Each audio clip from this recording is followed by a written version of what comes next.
Lazy isn't leaving Christmas lights up all year around. Lazy is leaving Halloween decorations out all year and just putting Santa hats on the skeletons. Of course, only us dark minions would participate in such dark activity. Good evening, my dark minions.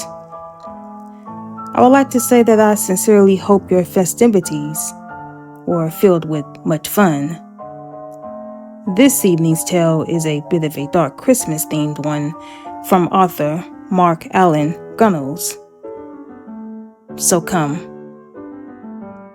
a little closer, and we will begin.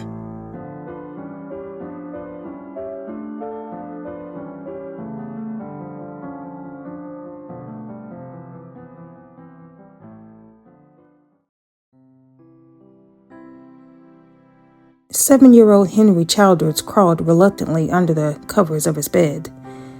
"But Mom," he whined, "I'm not sleepy. Can't I stay up a few more hours?" "It's almost 10 already," his mother, Tanya, said with an indulgent smile. "If you don't get to sleep, Santa won't stop here tonight." "Do you think Santa got my letter this year?" Henry asked, sitting up against the headboard. "I'm sure he did, honey. 'Cause I don't want it to be like last year." Tanya sighed heavily and rubbed at her temples. She'd been hearing the same tirade from her son for an entire year now. "Henry, there was nothing wrong with what you got from Santa last year." "I asked for an Xbox, and he gave me a PlayStation. It's not the same." "As I told you 100 times, maybe Santa was all out of Xboxes," Tanya said, pulling the covers up just under Henry's chin. She and her husband had gone to every store in the city looking for an Xbox last year, but they'd all been sold out. It had been a PlayStation or nothing, but it still hadn't satisfied Henry.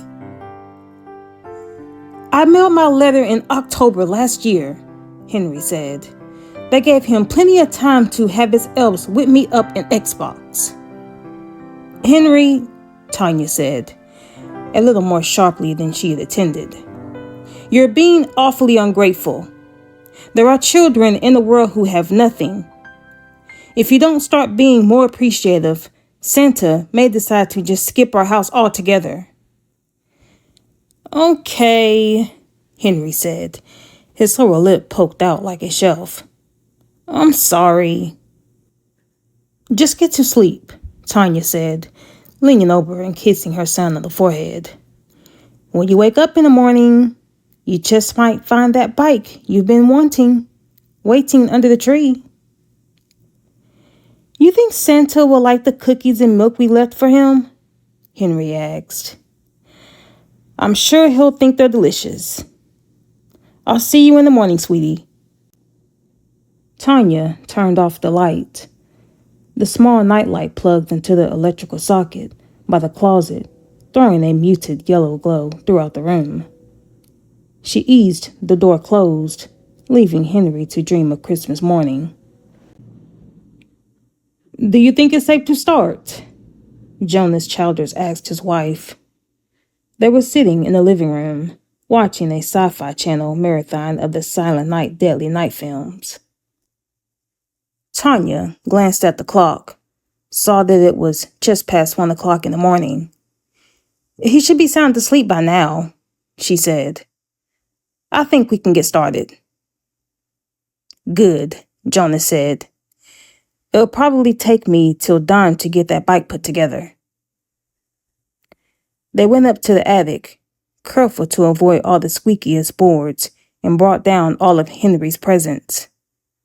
Tanya began arranging all the smallest gifts around the tree, while Jonas unfolded the instruction for the bike and began assembling it. "Shit," Jonas cursed under his breath, trying to fit together two pieces that simply refused to fit together. "As much trouble as this is, Henry better like this damn bike.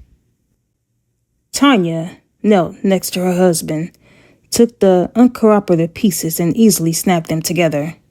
Are you kidding? He'll absolutely love it. He better. I don't want to have to go through another year hearing him bitch and moan like he did about that damn PlayStation. It did get a bit tiresome, Tanya said with a giggle. But Henry just wants what he wants, and he won't settle for anything else. Like mother, like son. Tanya swatted her husband on the arm and said, That's not true. I settled for you after all. Very funny, Jonas said. How about you settle for passing me those cookies? Tanya had baked a batch of oatmeal raisin cookies, half of which her husband had eaten, the other half of which had been placed on the plate for Santa. She took the plate and handed it to her husband, who immediately inhaled 2 of the cookies. Careful, Tanya said, reading over the instructions. You keep that up. You'll soon be as fat as Santa. This isn't for me, Jonas said around a mouthful of cookies, spewing crumbs like a fine mist. It's for Henry. Think how disappointed he'd be if he woke up and saw that Santa hadn't eaten the cookies he left for him. Don't talk with your mouth full, Tanya said with a smile. Hand me the milk, please. They did not leave out a glass of milk for Santa, since that would curdle, but they placed it in a thermal to keep it cold. Tanya passed the thermos to her husband. Jonas popped the top of the thermos and gulped down several swallows of the milk. Suddenly, he retched, spitting milk into the air like a geyser, the thermos dropping from his hand and leaking its contents onto the carpet.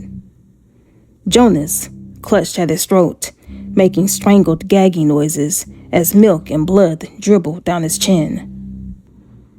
Tanya screamed and grabbed her husband as he collapsed onto her lap. His body was jerking with violent spasms. His eyes rolled up to the whites.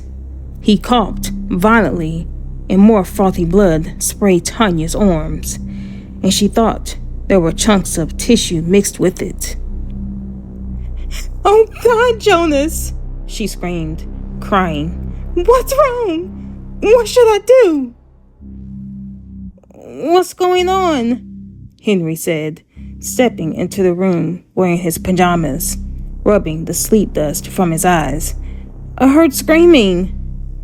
Henry, get the phone and call 911, Tanya yelled frantically. Something is wrong with your father. He needs an ambulance right away. What is it? Henry asked, wide-eyed, stepping further into the room. Henry, call 911 now! Henry started to turn toward the phone, but then he spotted the spilled thermos of milk and froze. Did Dad drink the milk?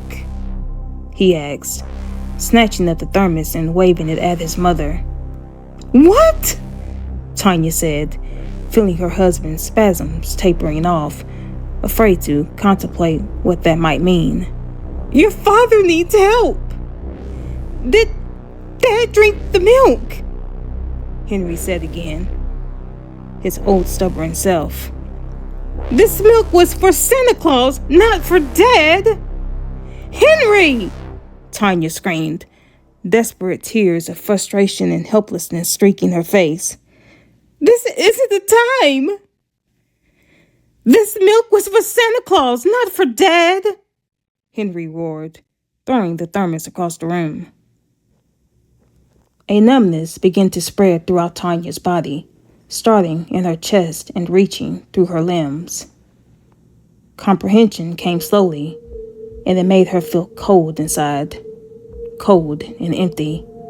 What did you do? She croaked, her voice raw and raspy. Henry, what did you do to the milk? I poured Drano in it," he said, matter-of-factly, as if stating that he had brushed his teeth. Tanya was on her feet in an instant, the still form of her husband stretched out on the floor. She grabbed Henry by the shoulders and shook him hard. "Why would you do such a thing?" she shouted into his face. "Why in the name of God would you do such a thing?" "I wanted an Xbox," Henry shouted back, retching out of his mother's grasp. "Not a PlayStation, an Xbox! And Santa knew that! He knew that, and he gave me the wrong thing anyway! I wanted to teach him a lesson, make him pay for giving me the wrong gift last year." Tanya stumbled back, hands to her mouth, and watched as her son turned and ran to his room, slamming the door behind him. She snatched up the phone and quickly dialed 911 while Santa chopped up a topless teenager on the television behind her.